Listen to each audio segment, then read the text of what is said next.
Ito yung Y na nakuha nila idol, yan oh. Y. Malalim yung idol. Yan oh. Mga 1 inches ang lalim idol oh. 1 inches ang lalim ng butas na Y ito idol. Yan to Y idol oh. Yan oh.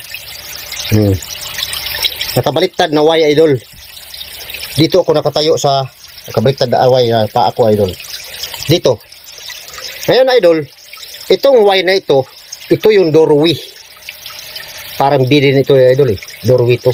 Dito nila nakuha, recover yung deposito idol na malalaking deposito idol. Kuha nila ito. Ngayon, kung makakita kayo ng Y na nakabaliktad idol, ito na. Meron na kayo idea. Dito nila kinuha idol yung deposito idol. Giniba nila oh. Ayan oh. Kita nyo idol? Giniba nila yung mga siminto dito yung idol oh. Ito yung naiwan ng mga siminto ay gilid idol oh. Mayroon pang D dito idol oh. Kita nyo na D na yan oh. D. Letter D yan idol. Ayan oh. May slash sa gitna. Ayan. Dito yung nagharap tong D. Yan. May idea kayo, idol. D yan, letter D.